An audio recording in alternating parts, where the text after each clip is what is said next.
Damian, or should I call you Damian? Damian is fine. Witam? Oh, Vitam. Yeah, thank you. I knew I was going to mispronounce that. It's Damian. It is Damian, yeah. Yeah. I am extremely excited. First of all, because the podcast is back, so I can start filming podcasts face to face with my guests. I hated Zoom meetings and Zoom podcasts because obviously you have to rely on technology and sometimes it doesn't work. And second of all, it's because of the topic of our conversation, which is close to both of our hearts, I know. But we'll be talking about musicians, basic creative arts, and how they deal with any sort of stresses and anxieties of working in this business. And we both know that music industry can be a real bitch. Those are two words that I don't like when it comes to talking about music, is business and industry. Yeah.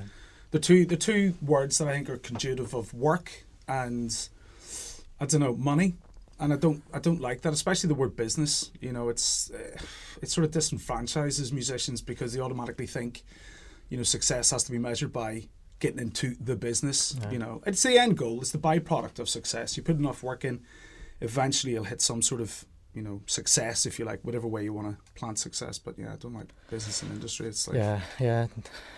Unfortunately, that's what it is, and that's actually, what it's termed as. Yeah, no, I get that, but it's never sat well with me.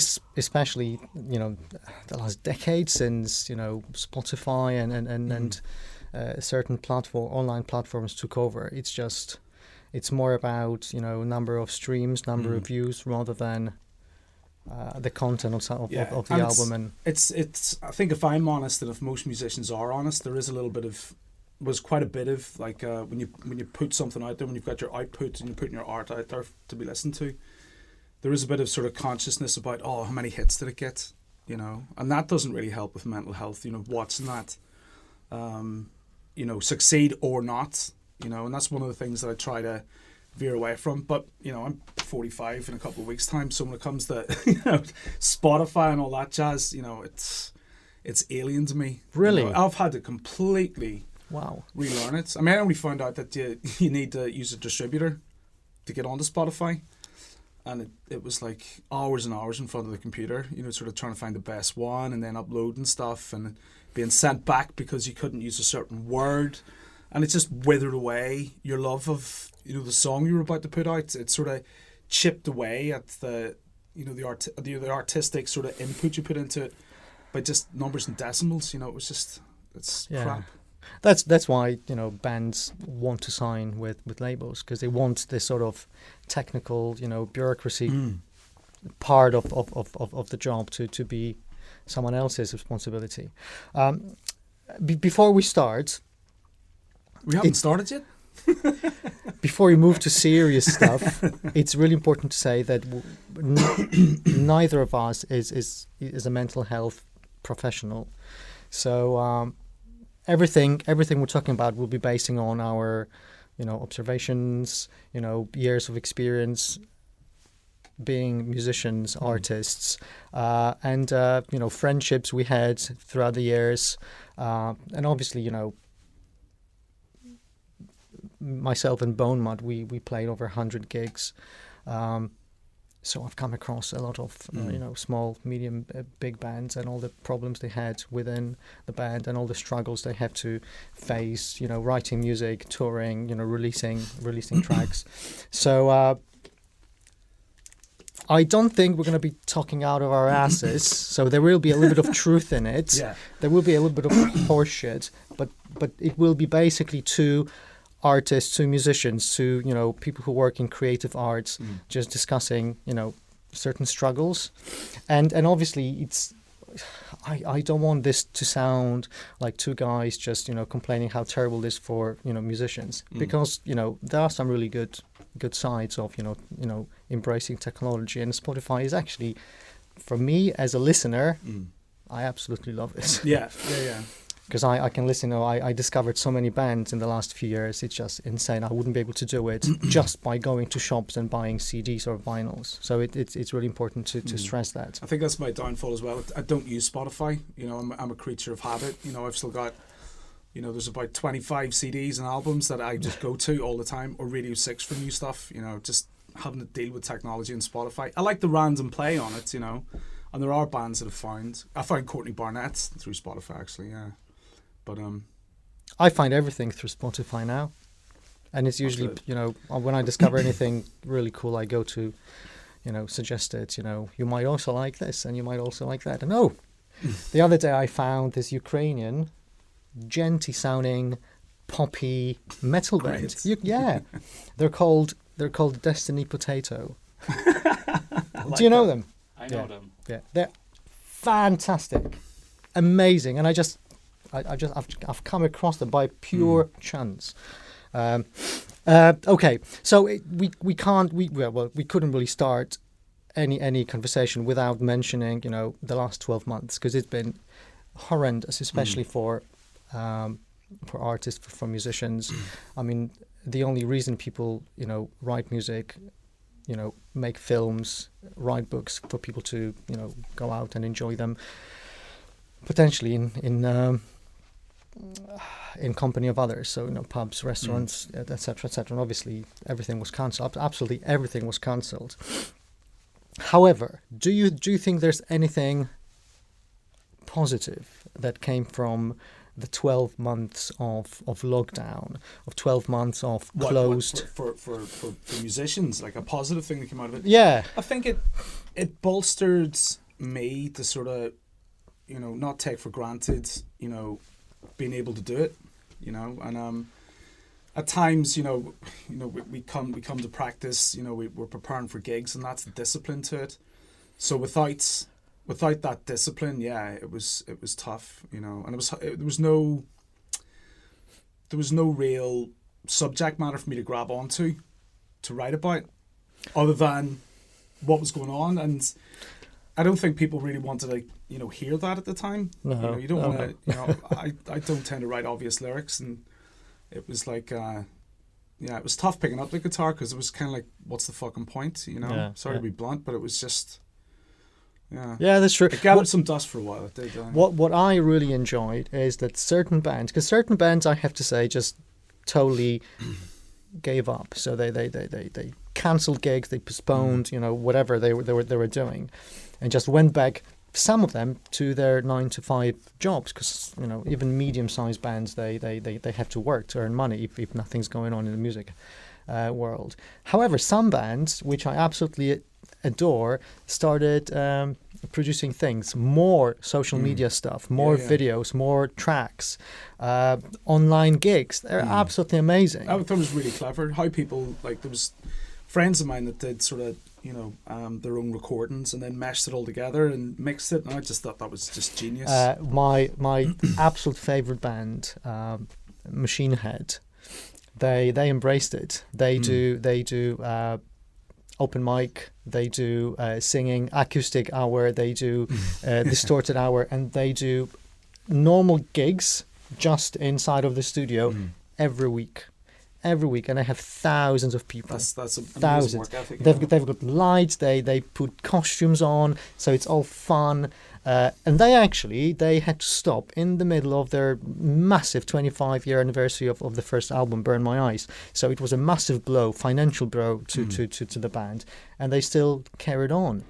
It's just fantastic. I think humans are amazing. They will adapt to anything. However, saying that, I can't wait. Yeah. I actually was thinking about this the other week. I don't know whether or not I want my first gig to be Black Wendy, my band, playing the gig, or me actually watching a band. You know, I think I'd want to, I don't know, I'll be first in line trying to get gigs, but I also want to be first in line to watch one as well. Oh, just relax with a nice pint and bunch of friends and just watching, and did you see that? It'll be great. Yeah. It'll be great. I can't wait. It's going to be fantastic. Yeah. Okay, so let's get to the meat of our discussion. Okay, so obviously we made a lot of notes. and we prepared really well because, as I said, it's really close to both of our hearts. The topic of mental health and how it affects musicians and artists in general. So let's start with the first question. So I've written it there. So is there a template for a musician? And musician is a really big word here. So what I think meant was, is there sort of template for maybe live performer or for someone who likes to share their artistic journey with others? Yeah. Or is it just, someone who really needs attention? So, and as hard as it sounds, I think there was something missing in my childhood that I potentially need and seek in my adult life, because I've noticed everything that I do. I might have mentioned it earlier before we started filming, that every job, every little hobby that I have requires me to perform in some sort of way. So am I looking for some sort of validation from absolute strangers? Okay. Yeah. You're great. Or is it something complete, or is it purely I just want to share my musical talent with others and make everyone happy by them listening to my music? I think every musician's journey is different. I know that when I was really young, like 5 or 6 years old, I mean, obviously, we're talking almost 40 years ago, there was only like 3 TV stations. There was like no mobile phones, no internet, no games consoles, and all I had was like my mum and dad's vinyl collection or the radio. And in Northern Ireland, the radio was just all about murders and shootings and bombs, and it was stuff that, I escaped into at a young age. I used to listen to Dr. Hook, Neil Young, the Sparks, Tyrannosaurus Rex, the Rolling Stones, especially the Sparks. I loved the Sparks. But I would get into like my own little world. I'd be up in my room for 5 hours at a time. I would have dinner in my room, just like listen to these albums over and over. But the vinyls had like the sleeves, and you could read the lyrics and look at the artwork, and sometimes they'll have a backstory or something in it as well. But also it was like taking it out, really looking after the vinyl, setting it down, just the needle clicking, and having to wait. Having just to wait. Like now it's just all instantaneous, but having to wait. And then, as time went on, I realised I really, really love music. So when I got to like 7 years old in primary school, it was like, does anybody want to join the choir? Yep. I was like the first one in the line. And I had an amazing singing teacher called Mr. Rafferty. He's not with us anymore, unfortunately. And and he took me in and he played the piano and he got me to rehearse the song, and it was just hooked, absolutely hooked. Because it was something that's married up with my escape from, some of the troubles in Northern Ireland, which was tough. I think that there's not enough said about, the generation that grew up through it young in Northern Ireland. There's a lot of high suicide rates in Northern Ireland, and, I've lost friends over the past few years to that. And it is post-traumatic stress disorder. Definitely is. I mean, stuff that happened, would haunt you. So when it came to music, I just think we remember horrible times, not knowing if your dad's coming home from work because there was a shooting happened, and you had no mobile phone, and at times like that I would just escape into music, and I still do through troubled times in the past. I've always found myself with a pen in my hand, writing down your deepest sort of thoughts, and trying to put something with it, and that's me individually. I wasn't looking for attention, but it was very much about escapism for me, into a different world. Okay. I wish I had a dramatic story as yours. No, it's not. No. I'm doing it for a dramatic fact. Just being honest, and no, it's no. I don't think there's enough people. There's enough people, especially young boys and young men in Northern Ireland, who don't really talk about it. 'Cause I think that's why the suicide rates were so high. I mean, it was a great upbringing in terms of like family and friends, but what was going on the streets was horrendous. Well, I think I had a lovely childhood. So for me, it wasn't. You know, lovely me. childhood. Your music must suck. You must be writing songs about rainbows Well, and fucking unicorns. no. Because I did listen to my my dad's vinyls. So I was inspired by a lot of Pink Floyd and Black Sabbath as well. But I definitely wasn't escaping anything. For me, I was just hooked on creating something, and I never liked disco music. I never liked pop. I think I went directly to heavier sounds, and I liked the chugginess of heavy metal distortion. So I went straight to heavy metal, and the main reason, and I can still feel this sort of feeling in my heart when I was 12 and I picked up guitar. It was a Russian Cosmos. You should remember it. Is that not a missile? I actually had one. Is it explosive? Do you know what? No, it was just guitar made by Russians. It looked like a flying V. It was a really weird, unique shape. V for Vladivostok. But it worked. It had have decent pickups, and it chugged. That's all I wanted. It chugged, and I was just really quick. I was the same. I just thought about something like I used to listen to a lot of music, pop music, and sometimes even jazz, but mostly it was pop music and sort of rocky blues with the Stones and stuff. But I can remember like the first time I heard Megadeth. That was my first like heavy metal experience. It was like a slap in the face. Oh yeah. Never heard anything like it, but so much going on in that noise in the background. My friend's Walkman, he gave it to me.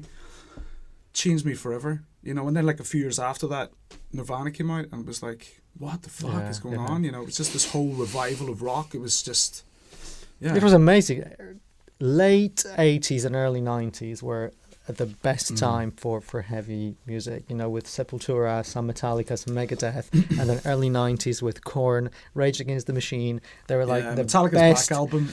the best times ever. Anytime, I remember buying Master of Puppets on a cassette and playing Battery on this like cheap crap like cassette player on Sunday during my family like after church dinner. And it's just what you want to listen to. And the Battery starts with lovely clean classical guitar, but then you've got and everyone went crazy. Turn the shit up. Yeah. So did you have one of those cassette players that when you put the tape in, it would just automatically play the other side, or did you have to turn it over? No, you had to turn it over. No, we had this like it was A B side, and you put it in. Northern Ireland posh cassette players. Because I had Ride the Lightning on tape. I still have it on tape. I should have brought it down. It's an antique. But I would just let it play over and over. But hours, I'd be like reading Q magazine and just letting it play. So I think with me is because it was like the early stages of internet. And I started, reading about how bands start, the history of Korn, like friends living in the same little, like a small town, and they're getting together, and suddenly they make it big. They're very successful, and that has always been my dream. So throughout 10, 11 years that I played with Bone Mud, and then earlier on in some bands in Poland, that was my main goal, to make it big. To make sure that you've got beautiful videos, that you have you tour, you get amazing posters, and people talk about you. So my reason for being a musician is really, really, really vain and stupid. I think it's really, really stupid. However, whenever I wrote music, it was really, really genuine. I've never written anything so it sounds popular and people will love it. Everything that I've written, because I wrote some lyrics to our tracks, has always been very, very real and genuine and truthful. I was really honest with what I was trying to convey in my music as well. But I think I fit in, and actually in my notes there it says attention whore. and That's your attention. It's a good name for a girl punk band. Oh no, maybe not. Because of the word whore. Sorry. People punk band. Yeah. People punk band. But I think I am. Everything that I do, so either being in a band, podcast. I mean, it's going to be released on YouTube. People will watch us. I'm a teacher by trade. Teachers perform. Yeah. I mean, every time you carry out a training session or you lecture, whatever, you have to perform. Then my kickboxing career, that's performance as well. Everything around my either professional or life outside work revolves around performing. So maybe there's some sort of subconscious need to show people, actually I'm good, and receive some sort of applause. That's you sound a wee bit obsessive compulsive as well. You sound very sort of focused and super driven. I like that. I am. And I wish I had like a little bit more of it, to be honest with you, to sort of get into that success category and make it a business. But I think obviously I've got like a very, very mild OCD. I mean, setting up everything before the gig, my pedal board, all the cables and everything need to be clean, and the guitar needs to be shiny. Yeah, because when we talked a couple of days ago, you said to me, I'm just working on my moustache at the moment. And I was like, he's working on his moustache at the moment? Like, how are you working on your moustache? And then I turn up and it's like, that is immaculate. It's completely symmetrical and, you've done a good job. So even right down to your moustache, you're not fucking around here, are you? No. I can see my wife's face whenever I was cleaning my guitar. It was literally always rolling her eyes. Were you listening to the Village People? Jesus Christ, Remi, it's clean. No. There's the little spot there, and I had to, whenever I set everything on stage, I had to everything need to be in its place, because otherwise I would be like, shit. Well, you're going to make a mistake. I mean, I can completely understand that. Yeah, I am perfectionist as well. So I think actually I didn't think about your reason for being a musician. So as an escape from troubles in your life. I don't think it was a reason. It was like, not being over dramatic, but it was almost like. It was fight or flight. It was survival mode, and it was just my modus operandi to get from having a bad time to feeling better. It wasn't, it didn't deliberately pick music. It was just something that happened to be the thing that was that clicked with me. Like most kids, you have Lego blocks and you've got Action Men and you play army outside and you build dens and you go out on your bicycles and stuff. But a day just wouldn't feel complete with me without listening to at least 2 albums. It was just driven that way. Yeah, and it's, but because I know a lot of musicians that would be absolutely happy sitting in their little bedrooms writing music, not even remotely interested in their music being listened by anyone else. Would you be happy with writing an amazing piece of music with Sebastian adding some guitars? Never putting it out there? Yeah. No, my mum wouldn't allow it. I'm being serious. If my mum knew, because I tell my mum a lot about sort of music I'm writing and stuff, and she always wants to be the first one to hear it. So if I did say to my mum, I made an epic album, when are you releasing it? I'm keeping it for myself. No, it wouldn't happen. It would not happen. Would you be happy with just your family and friends having heard it? Sometimes I've made records that have never really done very well. I've been in 3 bands and I've recorded like over maybe 60 songs with these guys. And some of them have only been heard by my family, I think, because we had them on CD. Yeah. A lot of them we had on CD, we never released them. So. However, the reason you put things on CD is because you hope that thousands of people will hear it. So the difference, because obviously there's, and we both know that only a tiny... Can I just say really quickly, that's the difference though. You're saying you would do that so you'd have thousands of people listening to it.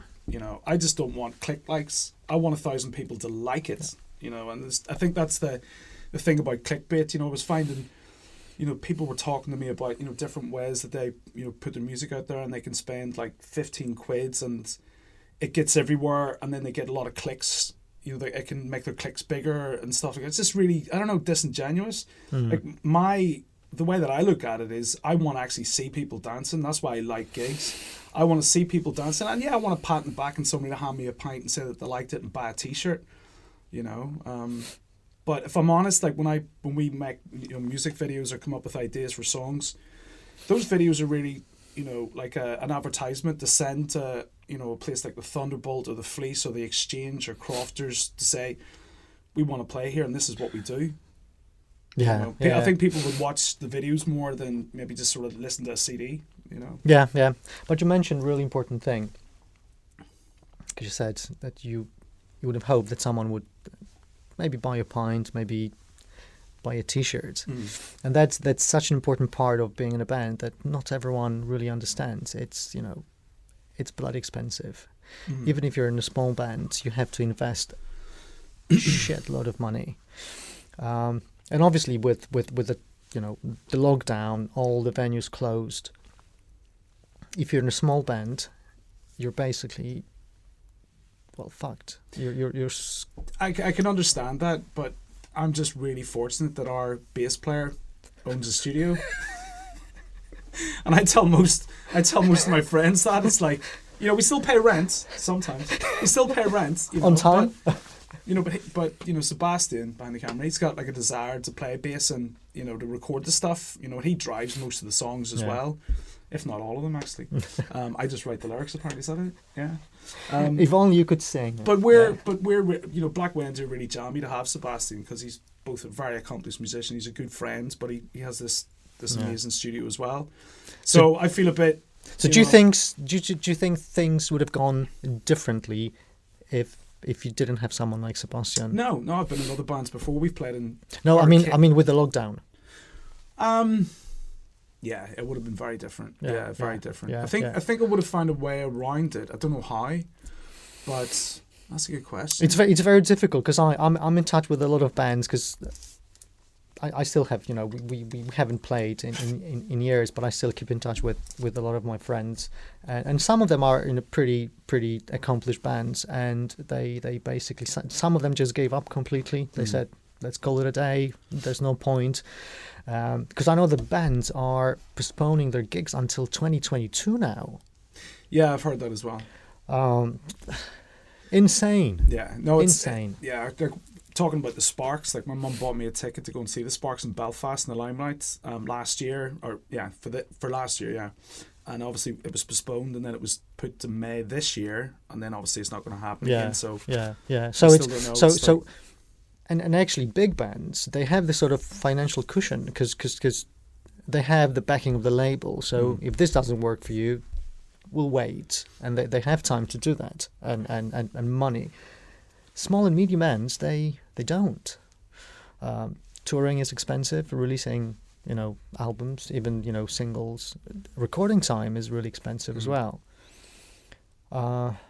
So I know several bands who basically told me that we called it a day, Remi. Maybe when everything comes back to normal, we will consider. I think trying again. Calling it a day wouldn't be an option. Just like I'm going to put things in pause and go and write some songs. But again, it depends on the reason why people are doing the music. If you want to put something out there and create a song, it just starts with an idea. Again, it depends what you want out of it. If bands are splitting up because they can't afford, I don't know what. I don't know. Mixing money into music, I find it kind of difficult. Yeah, but it's inevitable. That's You can pick up an acoustic guitar and write a song. That's true. That's true. But if you're in a metal band or even a rock band, you need electric guitar. You acoustic need covers of metal songs are great too. Until you're bored of it, and when you want and you want to do a little bit of chugga chugga. But it's you like your chugga chugga, don't you? Yeah. Will it chug? Because money has always been a problem with any band that I've been in.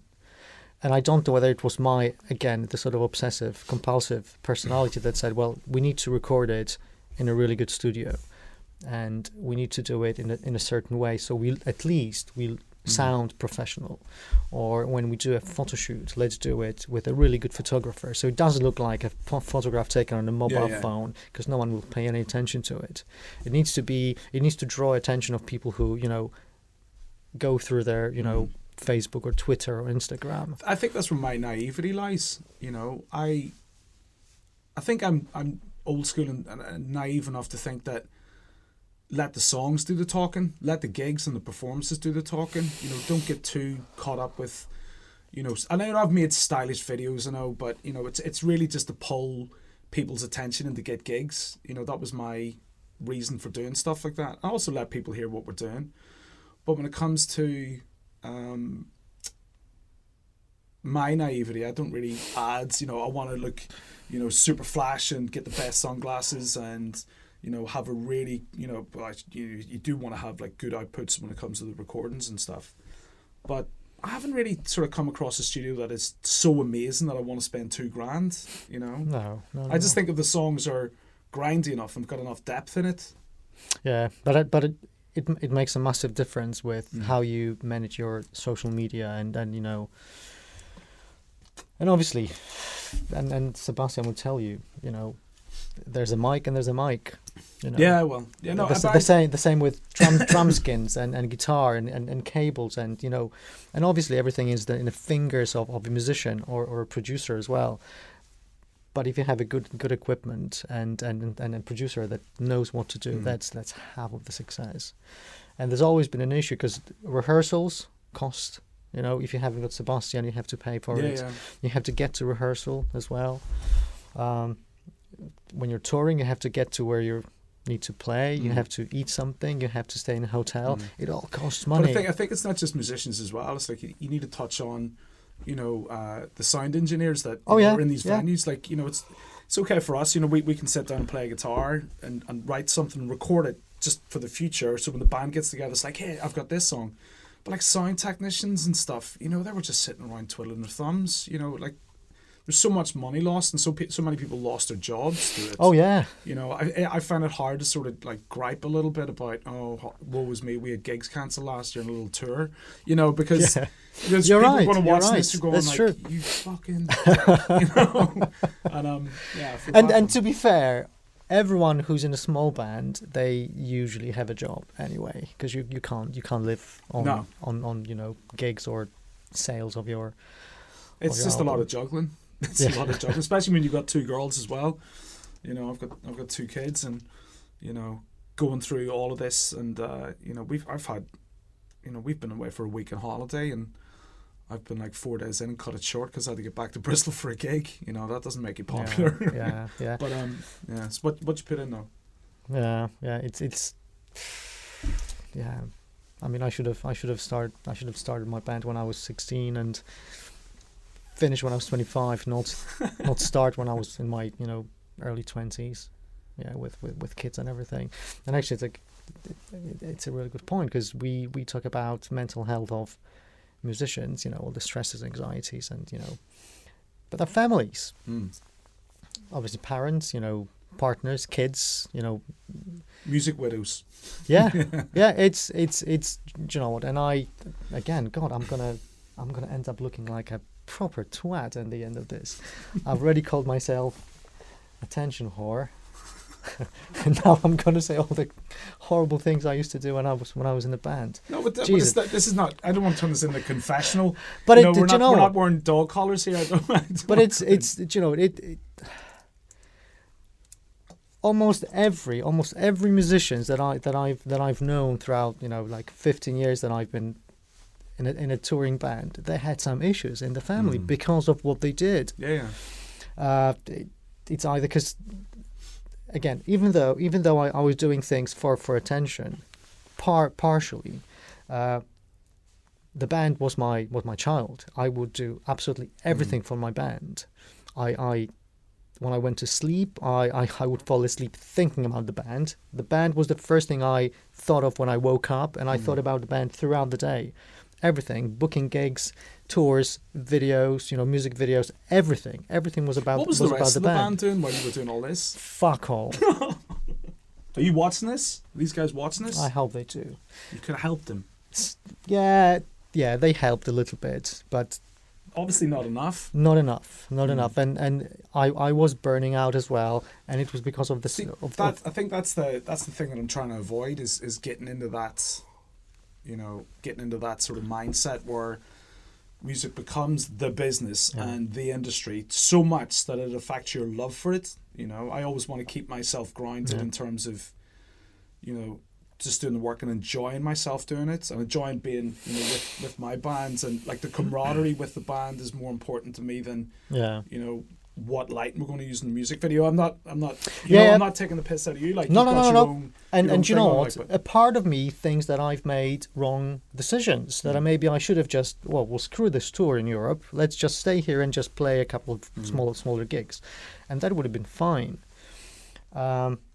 But I think thanks to this sort of my obsessive thinking and planning for the band, we've achieved what we have achieved, and these were one of the best days of my life, apart from, you know, the births of my kids and when we got married. like touring in Europe and even touring here in UK were the best, you know, the best gigs, you know, playing for, you know, O2 Academy, and it was amazing. However, was it worth it? And I don't know. I still don't know, because I still don't think that we've achieved any sort of success. It was cool, you know, and, you know, it was great, you know, when we finished playing a gig somewhere in Poland, to be, you know, surrounded by people winning our autographs, and then having a party, and then going somewhere else. But you're saying, you're asking yourself, was it worth it? Yeah. Well, you know, you should ask your fans that. You should ask the people that come to see your gigs, because they all thought it was worth it. Well, should I ask my wife? Well, yeah, I mean, you know, but I mean, that's the thing. You see, you're in a second marriage almost when you're in a band. You know, it sounds really cliche, but it's true. Yeah. You know, we have to manage each other's days. You know, if they've had a bad week, we sit and chat about our week. We always start our rehearsal with catching up, like how was working, you know, what's going on. And that was always really good for mental health. And a lot of things that I talked about with my bands, sometimes I think I should have been talking to my wife about these issues that I've had, you know.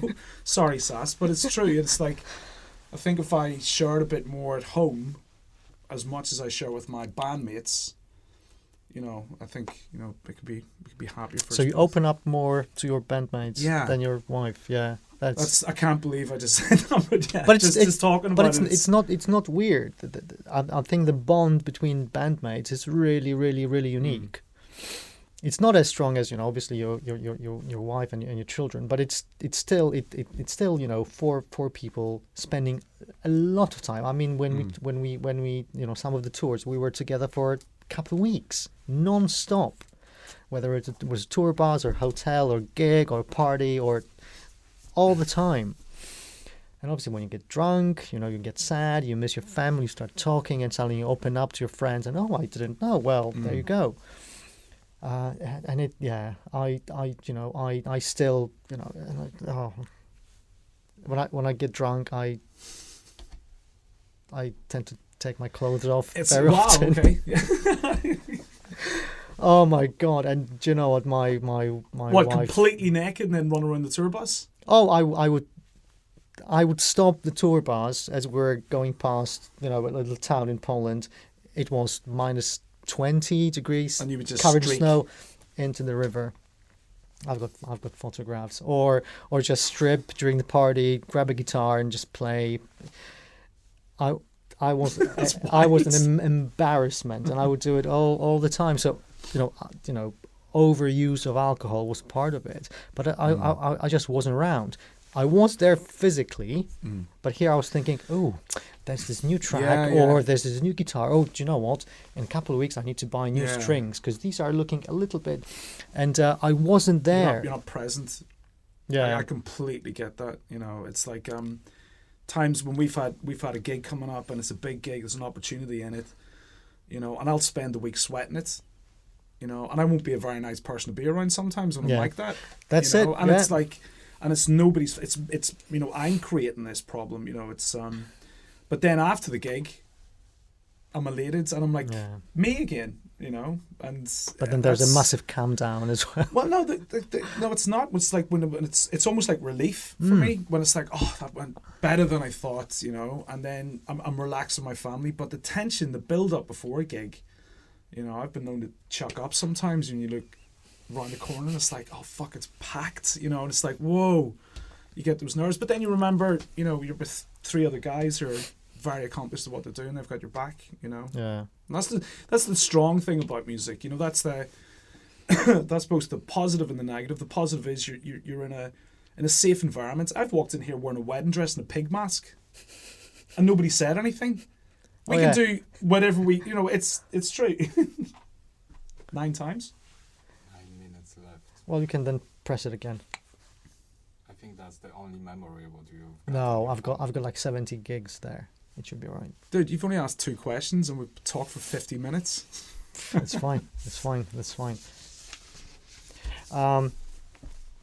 So, have you ever come across someone who really had issues with their mental health around being in a band, just struggling either, you know, to create something or to deal with all the stresses, or maybe, just like you mentioned, you were just throwing up, being so stressed before performance? Because I've come across a lot of people who just couldn't cope with the pressure.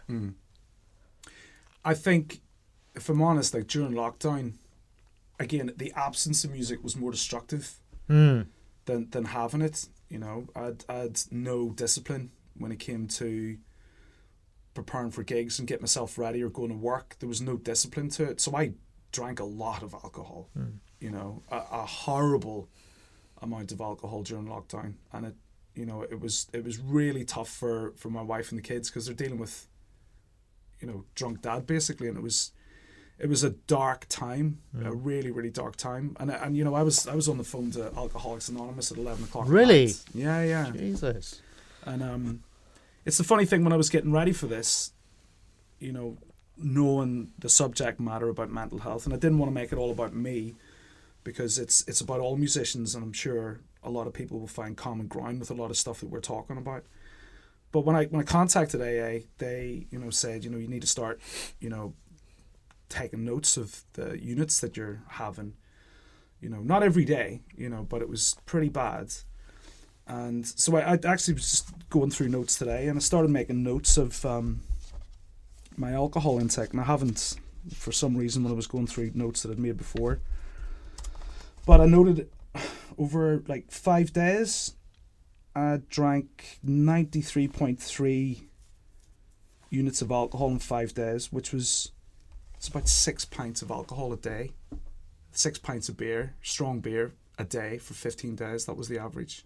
Whoa. Yeah, I know. And it was self-destruct. I didn't have anywhere to put my mental health, my emotions, my feelings, my artistic output. I just poured alcohol into myself, and it was horrible, really horrible.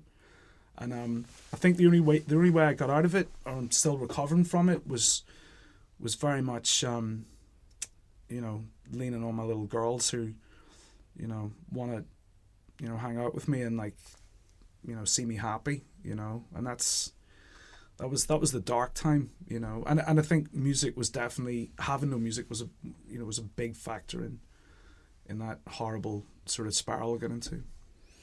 God, yeah, I remember when we were recording, I don't know, what album was it? I remember being quite drunk in a studio with my buddy Chuck, and you got a buddy called Chunk? Chuck. Oh, Chuck. I thought he was Chuck Rees. Shout out to Chuck. Amazing producer, and he's actually cooperating with Sebastian recently, hasn't he? Yeah. He's a really cool dude. And I remember being quite drunk in the studio recording stuff, and my boy was very little then. He must have been, I don't know, 3-4 years old. He was fast asleep in the corner of the studio as I was recording guitars. It was just, he remembers it, and he remembers it fondly. I was in a studio with my dad. Yeah. He got to wear, you know, headphones, and, you know, Chuck was funny, and he had a dog, and Chuck's mom looked after me. But it's just these things. When I think about it now, I think, if I were my wife, I would have just kicked me out of her life straight away. So, I mean, they go through a lot, you know. It's yeah. It's crappy and it's our fault. It is. It is. And what is it about music that it just takes you over completely? And you, Yeah, there's an element of, because obviously with gigs and stuff, there's an element of socializing involved in playing music. You know, the two are just linked. There's no question about it. You know, the biggest discipline I find is, you know, we went to the Exchange before lockdown to play, and we sound checked at 5 o'clock and we weren't on until 9:30. And it's like, what do you do for the next 4.5 hours? And most of the times, you know, we're trying not to drink too much. Do you know what I mean? But there has been occasions when some members of the band, I wouldn't trust him. no, so there has been occasions when some members of the band have been so inebriated that they've had to like walk off the stage, set their instrument down, and walk off the stage to go to the toilet, and then come back with a pint they bought at the bar when it was their solo. And yeah, they were crap times, but I have played gigs sober, completely sober, and they've been the best gigs ever. But have they been the most fun? No. Do you know what I mean? It's just finding that balance, though. Yeah, and obviously alcohol is just one part of it. Because there's drugs and there's partying. There's, you know, other substances as well, and it's like a part and parcel of being in. It's putting the brakes on after the gig, and like I've learned recently that the best thing to do is just to get your stuff in the car and get out of there as fast as you can, unless, you know, the party looks like it's going to be quite good fun. But, you know, things get passed around and you're just in the mix, and it's the adrenaline. You're still in that up, you know, afterwards. You know what it's like. It's just a complete drug in itself. You know? Yeah. When you finish your set, it's like the beginning. Yeah, where are we going now? Yeah, I want to play again. That's always after it. You know, you sweat it for 4 days, but a gig coming up, you get your 45 minutes or an hour and a half if you're lucky, and then afterwards you're like, oh, it was amazing. I want to do it again. There's something, I don't know, really masochistic about being a musician. You know, it's just self-inflicting yourself. There is, and actually, so I've written that being in a band or just being a musician can be a very selfish journey. You really do think about yourself a lot, about your pleasures, about you having fun, forgetting about the family. Oh, how many arguments we had, you know. Oh, you finished the gig an hour ago. Yeah. But there's a party. There's a party until 2 o'clock, okay? Don't wait for me. I'll be fine. Oh, no. But then you're already a little bit drunk and you think, yeah, she'll be fine. She'll forgive me. She loves me. No. Kids already. It just builds up and it just sours everything. Yeah, really. and I've seen, you know, marriages destroyed because of, well, it wasn't, you know, the main reason wasn't the band, but it was the mixture of, you know, this sort of heavy metal, rock and roll life and alcohol and, yeah, but hey, that's, I mean that's the way the cookie crumbles. I guess. God, no! The cookie crumbles. Shit. The first thing that popped into my head. Okay. However, having someone in your family who's a musician can be a huge benefit to the whole household. So has your family benefited from your musical talents? I like to think so. I like to play music to my daughters. My oldest daughter, Erin, we started our own little band called Zap Team, which is soon to be changed to a new band name called Alpha Queen. These were made up by my daughter. And during lockdown, at times when she was very stressed, we would just go to her room and let her play guitar and the bongos and would, you know, make little songs. How old is she? Up. She was 7 during lockdown. Okay. She's 8 now.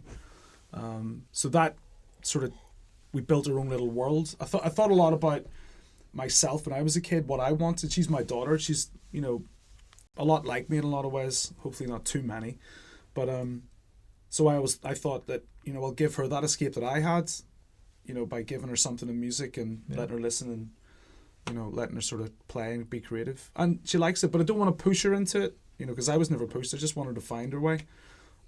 So that way, the creativity has definitely been, you know, good for good during the lockdown. I think there should be an instrument in every household. 100% agree. Whether with it's you. a piano or guitar or ukulele, anything. Bongos, doesn't matter. Just put it in the corner, take them out. Yeah, I think it helps with creative thinking and you know it's so much fun. I mean, my son is learning to play guitar now, and I don't know why he's going for the hardest songs. when I was leaving home, he was practicing Master of Puppets out of all the songs. Fantastic. With terrible downstroke. How old is he? Picking. He will be 13 this year. Good age to get into. Yeah, but Master of Puppets. he's and some Nirvana and some Godsmack as well. Yeah. Wow. So he's into his heavy metal. But I think, even in a party, there's always a guitar, and you're gonna be again. See, I'm attention whoring again. You're gonna be in the middle of, the whole room playing some tracks. No, you know what? I'm the other way. There's times I've went to parties and, especially with family as well. It's like, oh, there's a guitar here. Go and play us a song, Damian. When I hear that, I'm like, no. Oh, I'll be the first to grab it. I don't know what it is. I just curl up. Really? I would rather play in front of strangers than my family. Oh, wow. That's really weird. Yeah. No, I've thought about that before. No, I don't mind that at all. But do you think? And again, that's one of the things I wanted to discuss: band dynamics. Do you think there's some sort of mold that certain band members fit into? So, for example, vocalists. So they usually prima donnas, and What was this? LSS, lead singer syndrome. Yeah, is that an actual thing? It's a thing. You made that up. Is he taking the piss? No. Do you think I have that? Yeah. Well, okay, no. This is funny. What? Shut the fuck! Stop fucking laughing. What way does it manifest? No. I'm talking to you. What way does what way Doesn't that matter. We're gonna talk later. We will talk later. Lead singer syndrome. What? But I've got enough issues, man. I don't want another one. do you know what? I've done some research about it, and actually there is no evidence that actually this sort of thing exists. So they've interviewed thousands of musicians, and they did some sort of like self-assessments of their personalities. Okay, so what was the question again? So different personalities. If there's some sort of mold, so do you have bassists in bands that are similar? So if there's certain personality trait is drawn more to being a guitar player rather than a vocalist or a drummer. For example, if you're ugly, do you become a drummer because you can hide yourself behind the drum kit? Or is it a bass? Well, I don't know. I'm talking horseshit now. Okay, I've seen beautiful drummers, but as a vocalist, you have to be ready to basically expose yourself, to be ready to, as a lyricist as well, not run around streaking again. What's wrong with you? It's a metaphor. It was a metaphor. I'm not tripping. I only had one Guinness. So do you think that a vocalist will always be the person who is charismatic, very outgoing, very laid back, not afraid to say things in public? I don't think that. Able to control the crowd during the gig? I don't think that at all. I mean, I've seen some amazing gigs where, what does it take? Do you want the front guy to be jumping around the stage like he's on a trampoline? It depends what the music is. Like I went to see Ray LaMontagne about 7 or 8 years ago. An amazing voice. I think it was the Trouble Tour, and he stood in the corner of the stage with no lights on him, and a microphone, and he spoke 2 words, and the guy sitting beside me said it's the 4th time he's seen him, and that's the most he spoke. And you would think this talent, I want to know a little bit. No, he just got on with the business, but he was right in the corner. He wasn't at the front. He was in the corner of the stage. And I've seen other gigs where the front man's jumping around or the front lady's jumping around like a fucking idiot. And the music's amazing, but they sound like they're sucking helium. It's all relevant to the music, I guess. So do you think it's a stereotype? So I didn't know there was a thing called LSS until you brought it up. Yeah. It's a real. Well, I'm not. I'm thinking joking. back. It's a real thing. Yeah. I've been in 3 bands since I've been in Bristol, and with all the bands and people leaving and coming, and I totted it up. There's like 30 musicians I've played with over the space of 15 years. And I got it. What did I was thinking about it the other day. It's like I couldn't really come up with anything. It's like I find bass players need to get on with the drummer, and if the drummer's a bit of a nutter, there's a good dynamic. If the bass and drums are working, if the two guys get on with each other, then that's great. I've been a drummer in my old band, the Pickups, and the bass player, you know, I was at his wedding. You know, I sang a song when he proposed to his fiancée, and we got on really well. So we had a nice dynamic, you know. We didn't get on so well with the lead singer, who was, he'd be really quite, it's all about him, and it was kind of, yeah, I know, but this was, I wasn't the lead singer though, that's what I'm saying, I wasn't the lead singer, but there was like a bit of, I don't know, sort of like energy in the room, like negative energy between us, but it worked. You know, there was like a tension in the room when we were all together. You know, there was maybe an argument that happened, which just, I don't know, just drove us, and we were very punk, like in our output. And then our lead guitarist was just a flipping nut. You know, he'd be dragging his guitar up and down the pole along the drum kits. You know, he'd be an absolute nut job.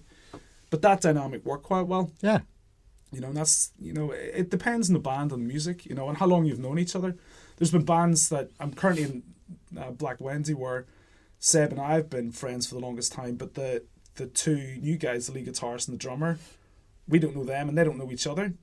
And over the course of like the last year and a half, we've become really good friends and a very solid unit out of it. I think I'm long in the tooth now to know that just get on with it and have a bit of banter, you know, and not make it so personal sometimes. Yeah. You know, Yeah. I don't think we've actually had any arguments. We don't really do that. We just, it's all about getting the songs right. I think in Bone Mud, the more arguments we had, the more creative I got. Yeah. Yeah, you've got. There's some sort of energy coming out of it, and our vocalist as well, because he usually would write a song about us arguing as well. Yeah, I mean, and again, I'm not.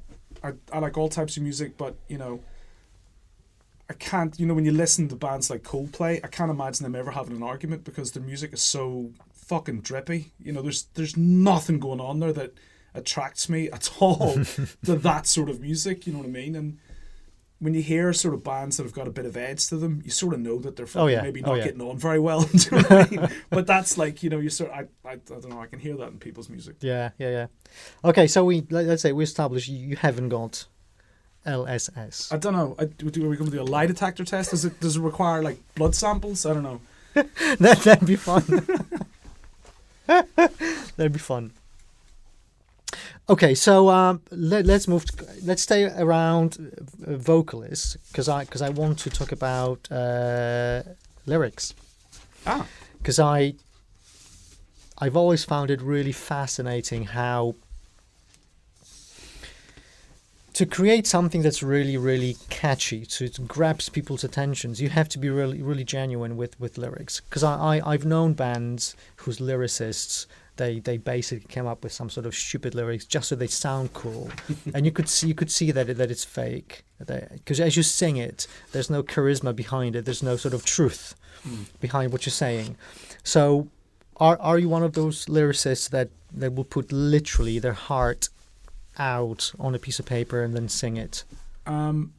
Every song, I think, starts with a poem with me. You know, and it doesn't always necessarily have to rhyme. You know. Writing and performing is extremely cathartic to me, you know, and my past in Northern Ireland seeps into that a little bit, about feelings and emotions, and I direct that very much into a primal scream a lot of the times when I'm offloading something. I'm thinking about something specific that I'm singing and what that's about, and it drives that intensity. So I guess when I need to have that intensity, I also don't want people to hear my vulnerability as well. So I don't want it to be an obvious thing that I'm saying. So I do hide a lot of my feelings in lyrics, but don't necessarily expose myself to the crowds as much as I want to, because to be honest, I think I'd probably break down. It wouldn't be a song, it would be more like me crying for fucking 15 minutes. You know, so I sort of, it means something to me very much, and it should make sense to people, like reaching out about, you know, sort of feelings and different things that you write about. But when it comes to the process, you know, I'll remember something, you know, an ex-girlfriend, or, you know, a car accident I was in, or something that happened in Northern Ireland, or it can be anything. Like I like people watching a lot. I like giving people a backstory. And I wrote a song recently called Maudlin Mary, and it was about a lady that used to hang outside this office that I used to work in fish ponds, and she would like lean over the bin and drink gin all day. She wore this horrible black trench coat, and I tried talking to her, and she wasn't that sort of person. She wasn't very approachable. But I found out from the local news agent that this lady was called Mary, and I wrote this whole backstory about her life. She was actually an ex-punk, and you know, these are the songs she listened to. I give her a whole personality, you know, an absolute whole personality, and it's about her life and her death ultimately, because I found out a few months later that she'd unfortunately passed away. I just pick things out of the sky randomly, you know, mechanical hedgehogs, militant tramps. It doesn't matter if there's if there's an idea in my head and it's got a good line to it, I'll write almost a story around that. You know, but a lot of the times it's people watching and giving people backstories. I like that a lot. Okay. As long as it's, you know, honest, and because I again, I remember from, you know, my experiences that I've watched a couple of people as they were writing down lyrics, literally breaking down in tears because they were reliving certain things that happened in the past. I mean, just like you were describing your childhood and Northern Ireland, you know, whether it was, you know, some sort of abuse that they've gone through, or like terrible breakup. Or, I mean, you mentioned Korn earlier. You know, it's like perfect example. When friends of mine introduced me to Korn, this, you know, again, it's before social media. You know, people would actually give you a CD and go, "You have to listen to this," and then they would tell you what, you know, the singer had been through, obviously with abuse and stuff. And I don't know, it sort of, hearing the lyrics, you would pick things out and you would sort of, wow, that's close to the bone. And there was a lot of admiration for it, but obviously they're a really talented band as well, still are. But I can remember being quite struck by, you know, his story and how honest he was about it as well. I thought there's a lot in that. I got a lot from that, thinking that way. But I think I could be a lot more obvious and a bit bolder with my writing. I just let it out, you know, Hey, it can be healing, you know. Very much so. It takes. I mean, writing and creating a song can take you down some dark paths, you know. And I find if it doesn't affect me, if the song or the lyrics or the music doesn't affect me in some way, it's not worth doing. Yeah. You know, I need to feel some sort of punch in the heart to think, yeah, this is worthwhile spending the next, you know, 2 or 3 weeks putting it together and getting good lyrics. Absolutely, and you know, when I attend live performances, I really like to believe what the person is singing, rather than it's just lyrics and he's just reading it or singing it. No, that's the story he's telling, and you know, with other members of the band, you know, drumming behind him. That's a beautiful picture. Yeah, rather than you know, these are 2 popular words. Let's add another one. What's really popular? Oh, lockdown. Love. Let's talk about lockdown. Oh, love, God, or whatever. Or you know, people talking about, you know, suicide. Let's write a song about suicide. It's now in news, or it's just look back 10 years ago. You know, something terrible happened to you. Something beautiful happened to you. You met someone, or very much so. Yeah. You know, obviously it's always more exciting to talk about negative things. I mean, you can take something that's dark and make it beautiful, or take something that's beautiful and make it dark. You know, it's plays on words. You know, you can just mix it up. Absolutely. Anything else? Have we missed anything? There's one thing I want to, if it's okay. Yeah. You know, this is this whole thing.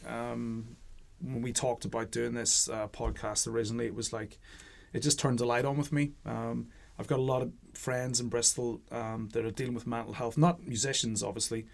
Not all of them are musicians, obviously. But a majority of my friends are musicians. So last week I put the word out that I was doing this podcast, and I just wanted to get some feedback of what other musicians have been through. That'd be interesting. Yeah. And the feedback was amazing. You know, I had some very, very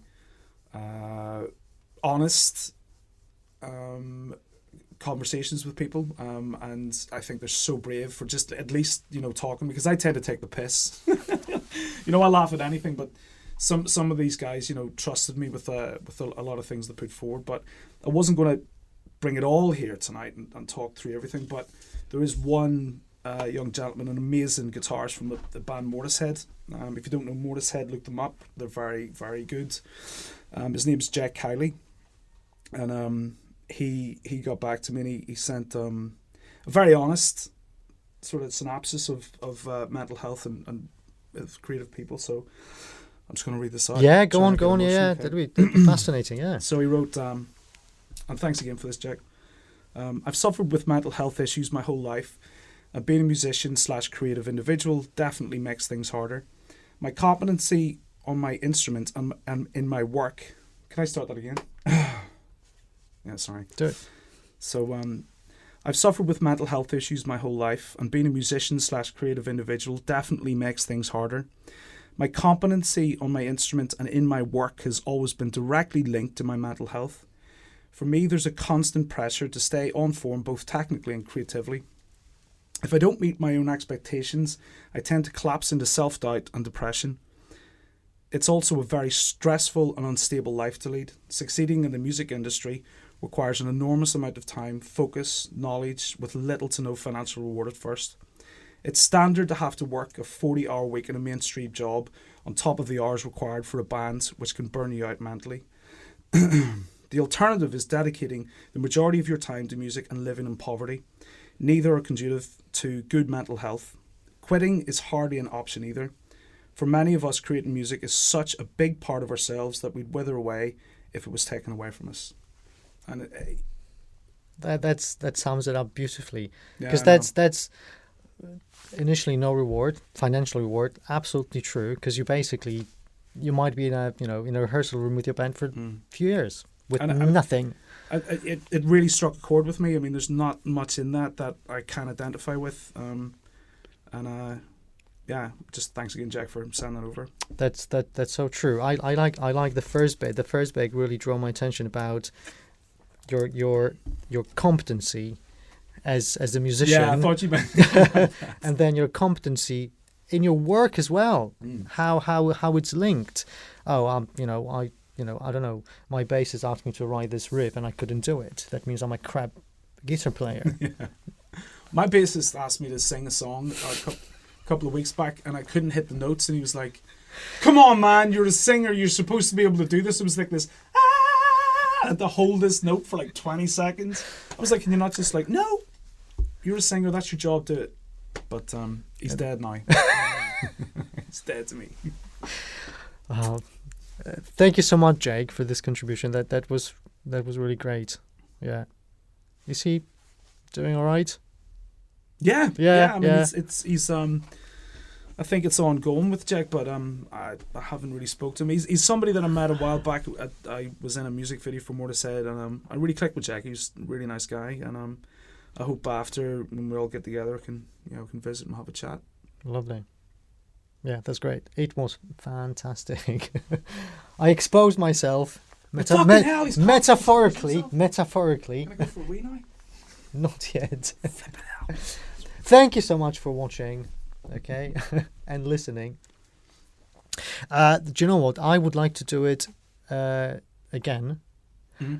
I'm in a discussion with a professor of psychology from Bristol University, and he's written a piece about musicians, about arts. Does he play? Yes, he's a musician himself. He's not in band anymore. He's I think it's his 60s, but I've emailed him asking, would you like to contribute to so I might invite him, and it would be good to do it with him so he can put some sort of scientific angle to it. So you can say, good. You're talking absolute bullshit. Actually, you're wrong. This is true. And actually, when you're vocalist, you are just an LSS sufferer. Yeah. LSS sufferer. Okay, Damian, thank you so much. Always a pleasure. It's been a pleasure. Yeah. Thank you. Dziękuję. Cut.